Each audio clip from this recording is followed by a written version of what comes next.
Arrivato sabato pomeriggio a Favara il pullman della missione umanitaria Favara for Ucraine con 57 profughi ucraini scappati dalla guerra. Ad accoglierlo il sindaco di Favara Antonio Palumbo, tanti cittadini favaresi con in testa la sedicenne Carla Bartoli, che ha pensato e portato a termine la raccolta fondi per aiutare e soccorrere le donne e i bambini in fuga dalla guerra. 18 dei 57 profughi resteranno a Favara, ospiti in abitazioni private e al convento dei frati minori di Sant'Antonio.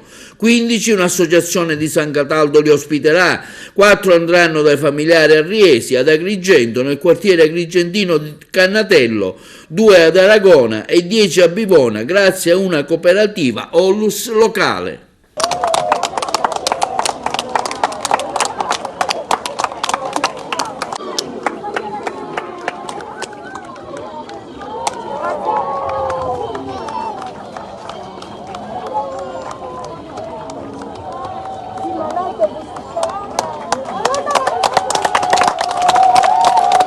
Emozionante.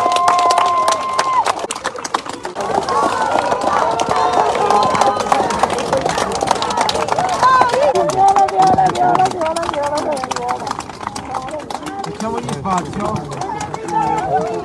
Un po' di spazio, ragazzi. Fortunata perché non sono stata la sola a crederci, perché se fossi stata l'unica persona probabilmente a quest'ora non saremmo stati qui, quindi il grazie non va solamente a me ma va a tutte queste persone che oggi sono qua e che hanno creduto e hanno contribuito alla realizzazione di questo progetto bellissimo. Io sono fiera dei miei genitori e sono fiera dei miei concittadini, in generale di tutte le persone siciliane, perché io sapevo fin dal primo momento che Favara ha un cuore grandissimo e l'abbiamo dimostrato un'altra volta. Probabilmente l'emozione più forte l'abbiamo provata quando sono saliti a bordo. Per arrivare qua abbiamo tirato un sospiro di sollievo, perché comunque averli al sicuro e sapere che finalmente siamo a casa anche noi, per noi è molto importante e speriamo di poter fare il meglio per loro. Io non ho mai trovato così tanta gente pronta a regalarci e a darci qualcosa.